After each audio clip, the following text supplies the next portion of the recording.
Conhecendo a diabetes para se defender. É o tema do nosso programa de hoje, o Além da Notícia, recebendo aqui especialistas no assunto. Eu vi uma reportagem na televisão ainda no dia de ontem que dizia que os hábitos noturnos, eles favorecem o desenvolvimento da diabetes. E mostrava pela qualidade do que se come, pela hora em que se come, também pela perda de sono. Doutor Renato, hábitos, eles de fato podem levar a pessoa a desenvolver e até a perder o controle de uma diabetes? Sim, com certeza. Então, os fatores de risco que mostram o aumento da incidência do diabetes hoje no país estão relacionados aos hábitos de vida, alimentação irregular, ao sedentarismo, a falta de atividade física, a obesidade, a falta de sono. Então, esses todos hábitos ruins, são sinais de aumento da incidência do diabetes hoje no Brasil.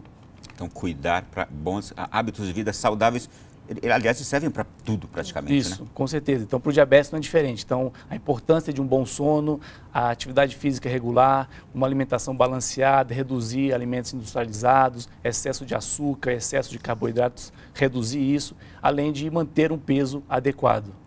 Muito bem.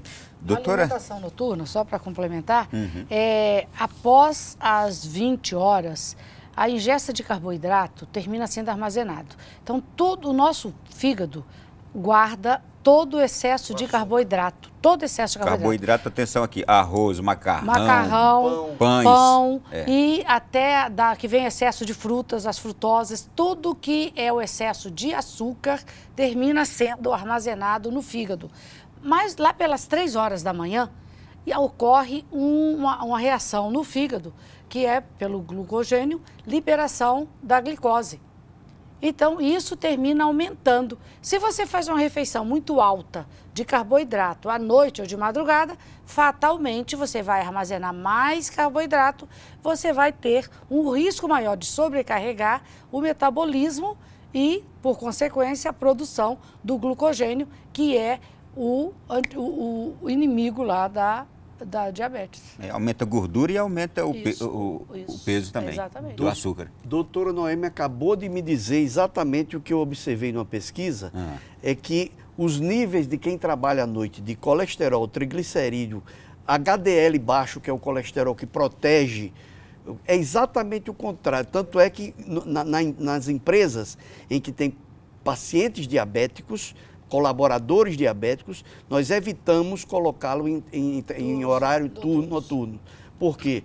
Para o diabético, o turno da noite é extremamente prejudicial, porque ele vai comer, ele vai naturalmente já aumenta o cortisol, aumenta a carga hormonal, diminui a serotonina, que é o hormônio da alegria, melatonina, que é o hormônio do sono, ou seja, faz uma bagunça no sistema desse paciente. Então, o ideal para quem, agora me dirigindo aos donos de empresa que se preocupam com os seus colaboradores, não coloquem de preferência os colaboradores diabéticos em turnos noturnos, preferencialmente durante o dia. E para alguém que tem diabetes, se puder evitar o turno noturno ou qualquer desgaste, algo sequenciado noturno, evite. Até aqueles, doutora Noêmia, aqueles que são insulino-dependentes. O que é isso? Aquele que tem o diabetes tipo 1, que precisa fazer as injeções de insulina. Porque o pâncreas dele não produz nada. Então, ele depois de comer, ele tem que fazer o cálculo, ver quanto subiu e aplicar uma dosagem que o médico determina de insulina, para substituir o que o pâncreas não produz. Então, você imagina isso fazendo isso de noite, com esse desarranjo que ocorre, de dia é bem mais fácil esse controle. Doutora Noêmia, existem vários tipos de diabetes. Diabetes tipo 2, tipo 1, pré-diabetes e diabetes gestacional. Aliás, devem existir até outros ainda. Só pode explicar um pouquinho sobre cada um desses? Tá. Diabetes tipo 1, a causa principal é falência total do pâncreas. Ocorre basicamente na infância, na primeira idade, sendo que alguns adolescentes também podem manifestar isso. É por isso que a gente tem crianças com diabetes.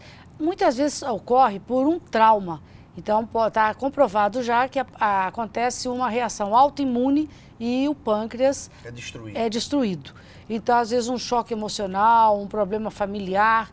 A gente conhece, inclusive, teve separação de pais e a criança passa por esse choque e faz uma descompensação e perde o pâncreas e passa a usar. Mas hoje a tecnologia dá um tratamento muito semelhante à pessoa que tem o pâncreas. O que se os pais, os familiares não tiverem nenhum preconceito e desde do diagnóstico for acompanhando que essa criança deve pensar que o pâncreas está na cabeça e nas suas mãos e tudo que for comer, conhecer contagem de carboidrato, fazer a glicemia, usar a insulina todos os momentos que forem necessários. Tem as insulinas de ação prolongada, hoje tem a ultra prolongada, que chega a durar 30 horas, e a rápida, para corrigir aqueles efeitos de uma alimentação, não deve, mas tomou um sorvete,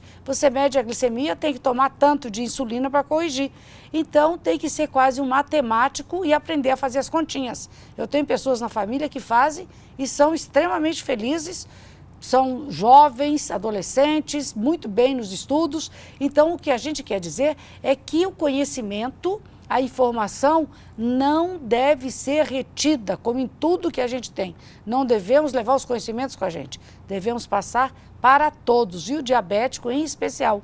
O diabetes tipo 2 é o que surge no adulto. Então, pela obesidade, pela genética, pela predisposição familiar ou por alguma doença, ou uso de medicamentos, tipo asma, usa muito corticoide, aí termina desenvolvendo, ou a síndrome metabólica, que desenvolve a obesidade, dá isso que eu falei. O tecido adiposo capta a insulina e o pâncreas entra em falência porque vai liberando muita insulina pela resistência à insulina. Uma pergunta, ele pode ser hereditário também? Pode ser hereditário. E se alguém na minha família teve diabetes e eu já sei que eu tenho propensão a tê-la, eu posso me precaver de alguma forma? Exatamente. Todos quanto têm diabetes na sua família, a gente não herda o que a gente gostaria. A gente herda o que a gente tem na família. Então, o diabetes familiar vai surgir a partir dos 30 anos, 30 e poucos anos. E se a pessoa, desde cedo, sabe que os familiares têm, deve manter o peso adequado, circunferência adequada abdominal, hábitos alimentares corretos, atividade física correta e tentar manter conhecimento desses níveis de glicemia. A gente sabe que muitas vezes se faz o que eles dizem pré-diabetes, o diagnóstico do pré-diabetes, que a gente poderia incluir nisso diabetes tipo 1, tipo 2 e o pré-diabetes. O pré-diabetes é a mesma coisa do diabetes. Em cada ano, 10% desses pré-diabéticos vão se tornar diabéticos, desde que não façam o dever de casa, não se mantenham com os medicamentos adequados para manter a glicemia em jejum, abaixo de 99, 2 horas após o almoço, abaixo de 140 e qualquer hora do dia, abaixo de 200. Se você faz esse controle, tudo é fácil. Quem tem medo de agulha, hoje existe um dispositivo que põe aqui, dura 15 dias e você passa o leitor e você vê todas quantas vezes quiser. Não vai precisar mais de agulha? Mas você põe esse dispositivo. Precisa só dinheiro. Então, se você... se você... Não tem almoço grátis. Se você tem medo, eu não quero me furar, então faça uma campanha na família e se tem uma pessoa que tem um diabetes grave, junte a família e dê esse presente. Então, tem uns 2 anos que tem esse equipamento, a gente só consegue comprar de São Paulo, mas é muito importante ele. Deixa eu perguntar sobre a diabetes gestacional. Isso. Ela pode ser regressiva após a gestação? Isso. O diabetes gestacional, os hormônios da gestação são diabetogênicos. Então, a pessoa que tem já a tendência vai desenvolver o diabetes gestacional.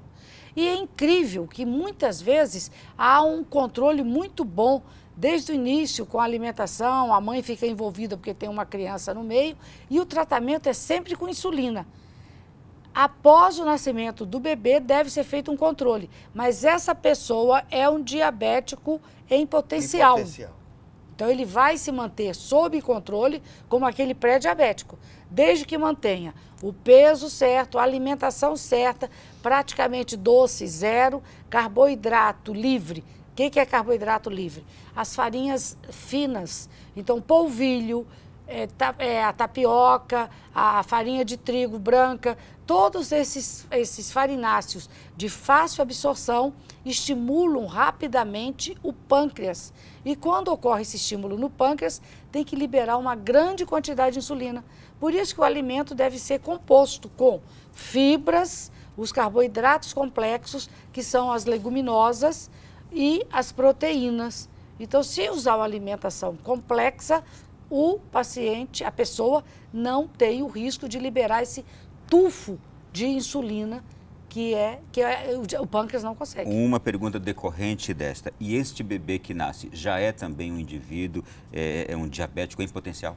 Se a gestação for bem cuidada e ele não tiver um peso excessivo, ele nasce bem. Agora, se nascer com peso acima de 4 quilos, ele tem um risco maior de fazer uma disfunção.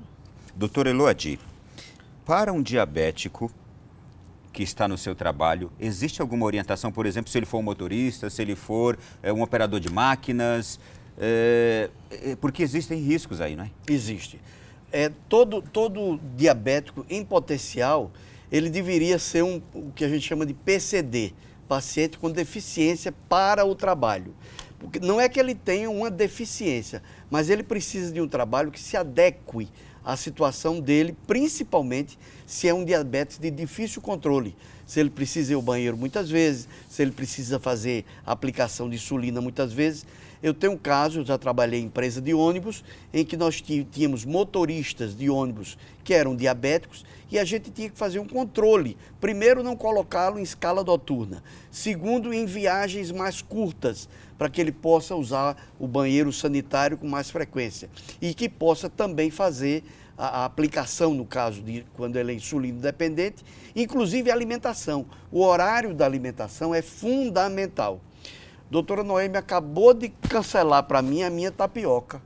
Eu gosto da minha tapioca, eu sou diabético, eu gosto da minha tapioca. Aliás, agora eu sou pré, porque depois que eu operei o coração, perdi 30 quilos, então eu tomei vergonha, que aliás eu vou dizer para o diabético que você tem que tomar uma pílulazinha que Deus deu para Eva e ela não tomou, chamado vergonha. Porque aí você tem que mudar, é uma mudança de comportamento. Eu fui revascularizado, botei 3 pontos, 4 viadutos, 5 tesourinhas, por quê? Obeso, fumante, quando ela falou aqui, eu digo, esse cara sou eu, né? Obeso, sedentário, fumante, trabalhando à noite. Então, aos 45 anos, eu desenvolvi hipertensão e diabetes. 10 anos depois, se eu não sou avisado, eu tinha uma morte súbita, como eu perdi esse ano 2 colegas. Então, é preciso assustar um pouco? Sim. Porque se você se controla, se você muda de vida, é uma mudança, é uma decisão. Uma outra pergunta que faço. As empresas, então, devem ter essa atenção para com o seu funcionário diabético. E a pessoa que descobriu a diabetes já naquela empresa, naquele trabalho, naquela função, ela precisa procurar o RH da empresa, não é? Na verdade, quando ela procura, como metade dos casos você não sabe, é um diagnóstico, inclusive, de surpresa, às vezes surpresa desagradável. Sim. A pessoa começa a perder uma parte da visão porque teve um acidente vascular cerebral microscópico numa parte do olho, da retina, e ela perde uma parte da visão. Se ele é um motorista, ele automaticamente ele passa a ser incapaz para dirigir. Olha só, se ele é um piloto de avião, por exemplo, então tem determinadas profissões que o diabetes precisa estar estritamente dentro do padrão internacional de controle, nacional e internacional. Então, determinadas funções, elas têm que ser adaptadas à nova situação do funcionário. Por isso que quando ele entra dizendo que é diabético, já existe uma certa resistência na contratação. Infelizmente, isso ocorre. Mas entre todos os casos, a verdade deve prevalecer. É melhor ele não omitir essa informação a colocar em risco ele próprio e outras pessoas, dependendo da sua ocupação. Por exemplo, um motorista que omite ser diabético e vai trabalhar de noite, ele pode ter uma hipoglicemia com 100 passageiros, 50, 60 passageiros e desmaiar o volante. Então, é preciso que haja essa conscientização. Muito bem. Você que está acompanhando o Além da Notícia, no próximo bloco a gente vai ter aqui a sua participação também. Aliás, muitas perguntas já chegaram aqui para o nosso número de WhatsApp DDD 61 99164 4304. Vamos ao intervalo e já já a gente volta aí respondendo a muitas questões que estão aqui chegando.